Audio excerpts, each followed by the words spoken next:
Si la musique de KS Blue ne t'édifie pas, tu n'es pas la cible, va écouter ceux qui t'édifient.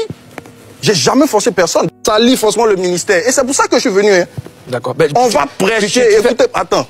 On va prêcher l'évangile jusqu'à ce que vous donniez vos vies à Jésus. Au ciel, vous allez me remercier. KS Blum. Tu vois? Voilà. KS.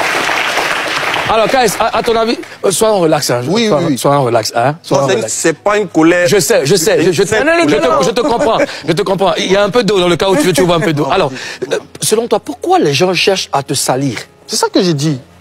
C'est l'évangile. Jésus s'assoit avec des personnes. On dit, mais toi, tu es chrétien, tu t'assois avec les gens de mauvaise vie. C'est polémique. C'est comme ça. La Bible dit, le disciple n'est pas plus grand que le maître. S'ils ont traité Jésus comme ça, nous autres, on nous traiter comme ça. Et c'est ce que je vis, c'est ce que nous, on vit. Quelqu'un qui a se levé pour venir dire, suivons Jésus, suivons Dieu. Le plus important, c'est Dieu. Vous allez l'allumer. Ça n'a pas de sens. D'accord. Mimi. KS Blum, tout à l'heure, tu as dit que quand tu sors une œuvre, il y a tout le temps une polémique derrière. Tout à l'heure, tu as parlé de Dieu pique pas foutu. Est-ce que c'est pas la façon dont tu donnes le message qui te dérange? Quand par exemple dans Léo Sapin, non, je comprends. Je comprends. Pourquoi on gagne du temps? Tout ça, voilà. Je comprends. Tu sais, c'est l'art.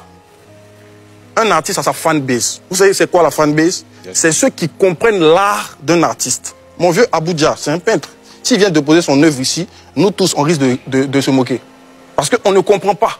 Mais il y a des gens qui sont prêts à débourser des millions pour son œuvre. Parce qu'ils comprennent son art. Donc si tu ne comprends pas l'art de KS Blue, mais tu n'écoutes pas. Tu vas écouter les autres. Si la musique de KS Blue ne t'édifie pas, tu n'es pas la cible, va écouter ceux qui t'édifient. J'ai jamais forcé personne. D'ailleurs, dans mon premier album, avant qu'on me connaisse, j'ai dit, si vous ne voulez pas me suivre, écouter ma musique, désabonnez-vous. J'ai dit ça depuis mon premier album, avant que je sois révélé. Donc, en fait, j'aime pas les embrouilles. Tu vois? Et les gens parlent trop sur moi pour rien. Ils veulent salir ma réputation. Et après, je pense, si vous m'accordez un peu de temps, 5 minutes, je vais régler quelques détails, quelques problèmes avec des gens. On a le temps, je dois t'inviter. Vas-y, il n'y a pas de problème. Qui se permettent de faire des sorties sur moi. Vas-y, on t'écoute. Je vais régler. Mais finissons d'abord avec... voilà. Pourquoi tu as supprimé le teaser sur ta page? À cause de Maman Tina. Elle m'a demandé, je l'ai respecté. Pourquoi tu as demandé de supprimer? Parce qu'on l'appelait trop. Et je tenais à dire aussi... Les gens appelaient Maman Tina à cause de ce teaser. Ah maman, ceci, cela. J'ai même entendu que des gens sont allés à la PLCC. Frère, pour le teaser d'une chanson qui rend hommage à Arafat, tu vas à la PLCC pour porter plainte contre moi. D'abord, la plainte est nulle et sans effet. Parce que ça, c'est pas la PLCC qui s'occupe de ça. Tu vois? Mais c'est grave. Bon, je vais finir. Les artistes font sortir les chansons. Et puis j'ai appris que le coupé décalé s'est réuni. Les gens appellent. Donc le coupé décalé se lève juste à cause d'une chanson. Non, c'est pas le coupé décalé, c'est les acteurs. Non, quelques acteurs. Non, mon vieux Moulou, c'est grave. C'est très grave ce qui se passe. Donc les acteurs du coupé décalé, quelques acteurs se lèvent et dénoncent une chanson où on parle de Dieu à la fin. Mais quand les gens chantent cuit ici, pourquoi ils ne dénoncent pas? J'ai jamais entendu le coupé décalé dénoncer les cuits contre la dépravation légale. S'il vous plaît. Dépravation des mœurs. Les gens chantent la drogue ici. J'ai jamais vu le coupé décalé se réunir pour aller porter plainte à la PLCC pour dire que ça détruit la jeunesse, les gens meurent. J'ai jamais entendu ça. C'est ça là qui a fait que tu as allé à la PLCC, tu as te fâché. Pourquoi en fait? C'est Maman Tina qui m'a dit ça. Qui est parti à la PLCC? Je ne sais pas son nom. Mais que Dieu le bénisse depuis sa position. Tu as reçu une plainte, tu as pas. Hein? Tu as reçu. D'accord, ouais, ce sont les émotions. Alors, moi, ce que je sais, tu permets aux autres. Je veux connaître la teneur de votre échange, Maman Tina et toi. Qu'est-ce que vous vous êtes dit exactement? Elle t'a dit quoi? Déjà, quand j'ai sorti la chanson, ça a jasé. Elle a envoyé une note vocale à un de ses neveux qui nous a fait comprendre qu'elle n'était pas contente. Je suis rentré dans son PV. Je lui ai fait une note vocale. J'ai dit, maman, franchement, pardon, j'ai pas fait cette chanson pour heurter quelqu'un. Elle n'avait même pas écouté, tu vois. Mais à cause il y a des gens jusqu'à aujourd'hui qui n'ont pas écouté. Hein. Mais comme on dit, on allume KS Blue, tout le monde vient se mettre dedans. C'est la vérité. Donc,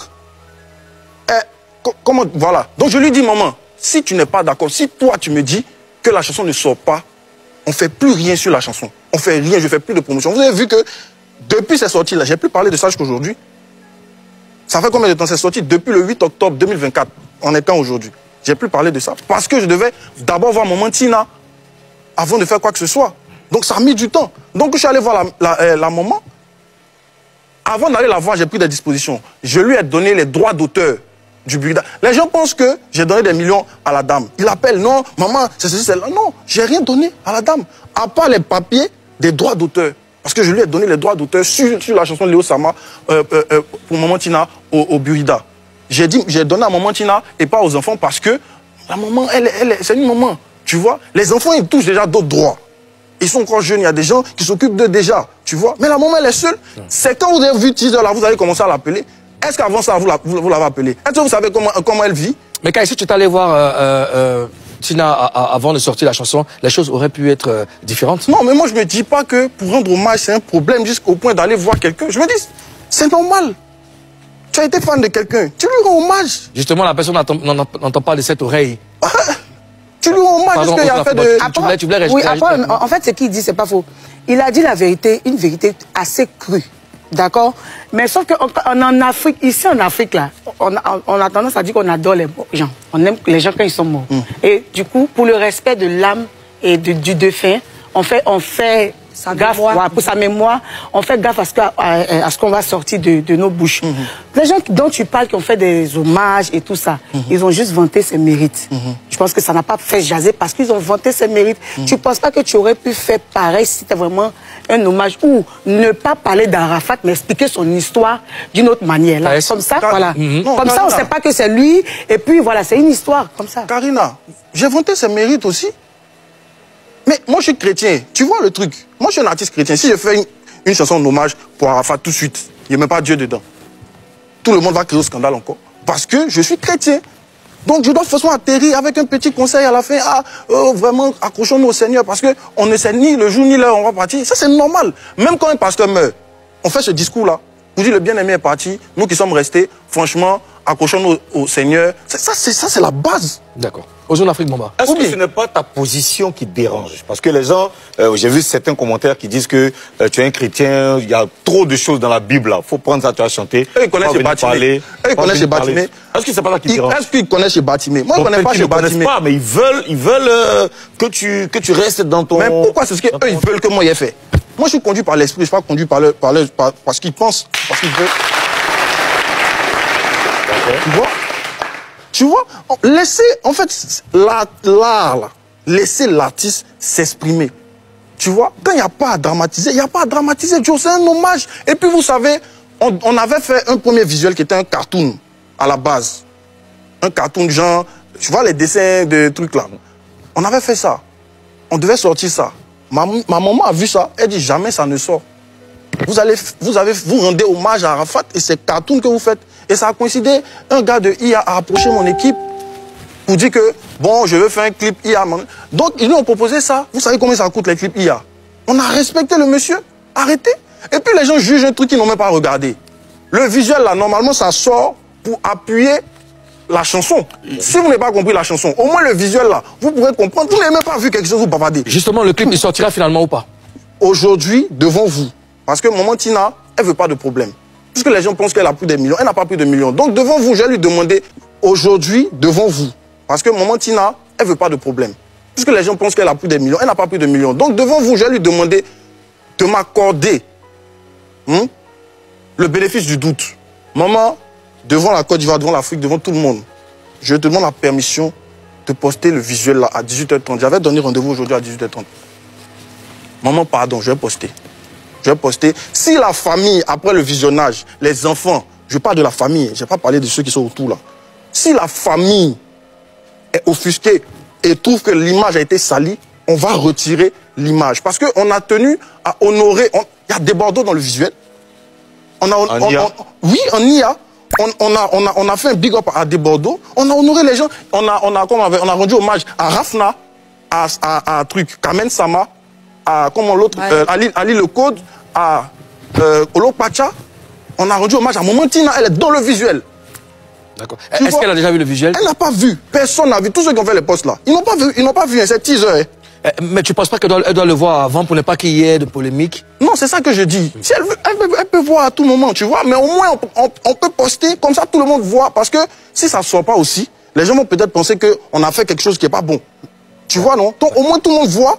Et puis, on est tranquille, quoi. Si c'est pas bon, je prends l'engagement devant tout le monde, je supprime. D'accord. Mimi, tu veux intervenir? Moi, j'ai vu certains commentaires. Il y a des gens qui disent, ça va, tu as chanté pour rendre hommage à Arafat. Pourquoi ne pas prendre le nom de, par exemple, Dousaga, qui est le créateur du coupé décalé, qui est parti aussi jeune? Pourquoi tu n'as pas pris cet exemple-là pour pouvoir évangéliser les gens et puis choisir forcément Arafat? Pourquoi il ne prend pas Arafat aussi et puis il apprend Dousaga? Non, tu réponds pas à une question, pas une question. Non, je sais pas. Tu réponds une question, pas une question. Le créateur de ce mouvement-là, du coupé décalé, qui a vécu aussi. Mais ils n'ont qu'à prendre Dousaga, ils vont faire. Moi, c'est Arafat que je voulais faire. D'accord. Bloom, quel enseignement tu tires de cette histoire? Je tire de cette histoire que le diable est déchaîné contre ma personne. Oui. Le diable est déchaîné contre ma personne. Il y a des artistes, mes frères artistes, qui samplent les trucs d'Arafat ici pour faire leurs chansons. Ils sont pas chantres. Ça nous rappelle, mais justement, ça nous rappelle toujours Arafat. Personne ne parle de ça. On n'est pas allé encaisser les droits d'auteur, les droits d'image de ça. On danse, on est content. Moi, je pense que c'est juste parce que la chanson en elle-même, à la fin, te donne une leçon. Te dit, ah vraiment, accroche-toi à Dieu. Je pense que c'est ça le problème. Mais on ne peut pas tous faire danser, vieux. Dans la vie, il faut être équilibré. Il y a d'autres qui font bader. Il faut que quelqu'un au moins nous envoie sur le droit chemin. C'est pas mauvais. Je ne juge pas quelqu'un. Tous mes artistes, moi je parle avec tout le monde, chrétien, non chrétien, musulman. D'ailleurs, même mon papa est musulman. Aïe. Donc c'est pas sur moi que vous voulez venir faire ça là. Ce que vous êtes en train de faire, c'est pas sur moi. Pour dire que non, que tu es fini, c'est Arafat qui a venu. Arrêtez. La dernière fois que je suis venu ici, c'était pour présenter mon projet avec Kossi. Mais le projet a 8 millions de vues en a 2 mois. 8 millions de vues sur YouTube. Nous tous, nous sommes des étrangers. Plus de 700 000 vidéos sur TikTok. Arrêtez. Vous racontez quoi?